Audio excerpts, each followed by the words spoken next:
வணக்கம் நண்பர்களே, நான் ஓட்டுநர். எல்லாரும் எப்படி இருக்கீங்க? நம்ம இன்றைக்கி என்ன வீடியோ பார்க்க போகிறோன்னா டர்போ பற்றி தான் பார்க்க போகிறோம். நான் இப்போ கையை வச்சு காட்டிகிட்டு இருக்கேன் பார்த்தீங்களா, அதுதாங்க வந்து டர்போ. இந்த டர்போ ஜெட்டு அது இதுன்னு சொல்லியிருக்கேன் பார்த்தீங்களா. ஆக்சுவலாக டர்போ அப்படிங்கிறது என்னென்னு கேட்டிங்கன்னா ஒரு ஃபேன் அவ்வளோதாங்க. இன்ஜினுக்கு தேவையான காற்றை வந்து எடுத்து கொடுக்குறது தாங்க.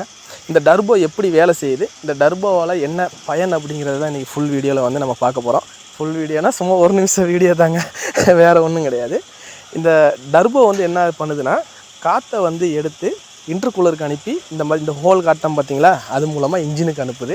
அதனால் அந்த இன்ஜினுக்கு தேவையான ஆக்சிஜன் உள்ள ஃபயர் ஆகிறதுக்கு தேவையான ஆக்சிஜன் வந்து நிறைய வந்து கிடைக்குதுங்க. இன்ஜினோட பெர்ஃபார்மன்ஸும் வந்து நல்லா இருக்குது. இந்த டர்போ எப்படி வந்து இயங்குதுன்னு பார்த்திங்கன்னா, இந்த எக்ஸாட் அதாவது புகை வெளியே வருது பார்த்திங்களா, அந்த இது இருக்குது பாருங்கள், சிலிண்ட்ரு எக்ஸாட் வால்வு மூலமாக போகிற பைப்பில் வந்து இந்த டர்போவை கனெக்ட் பண்ணியிருப்பாங்க. இது வந்து புகை எவ்வளவு வேகமாக வெளியே போகுதோ அந்த பயன்படுத்தி அந்த பக்கமும் ஒரு பேரிங் டைப் மாதிரி வரும். அது சுற்றும் போது அது கூட கனெக்ட் ஆகிருக்க இந்த டர்போவும் வந்து சுற்றும். இந்த டர்போ சுற்றும் போது நமக்கு ஏர் ஃபில்டர்லேருந்து காற்றை வந்து டர்போ வந்து எடுத்து இன்டர்கூலருக்கு அனுப்பி காற்றை கூல் பண்ணி இன்ஜினுக்கு அனுப்பும்.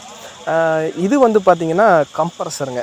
எதனால் இதை நான் சொல்கிறேன் அப்படின்னா, ஏர் அப்படிங்கிறதுனால கம்ப்ரஸரும் வந்து உங்களுக்கு சொல்லணும். ஏன்னா இது தனி அது தனி. டர்போக்கும் இந்த கம்ப்ரஸருக்கும் எந்த சம்மந்தமும் கிடையாது. கம்ப்ரஸர் என்ன பண்ணும் அப்படின்னு கேட்டிங்கன்னா, உள்ளே இந்த பிஸ்டன் டைப் தான் இருக்கும். நம்ம இந்த பைக்குக்கு இருக்குது பார்த்திங்களா, அந்த மாதிரி தான் இருக்கும். அது வந்து ஏரை வந்து ப்ரொடியூஸ் பண்ணி நமக்கு வண்டிக்கு பிரேக்கு பிடிக்க தேவையான ஏரை வந்து டேங்குக்கு அனுப்பும். அந்த வேலையை மட்டும்தான் வந்து கம்ப்ரஸர் வந்து. நன்றி நண்பர்களே. நம்ம வீடியோ பிடிச்சிருந்தா லைக் பண்ணுங்கள், மறக்காமல்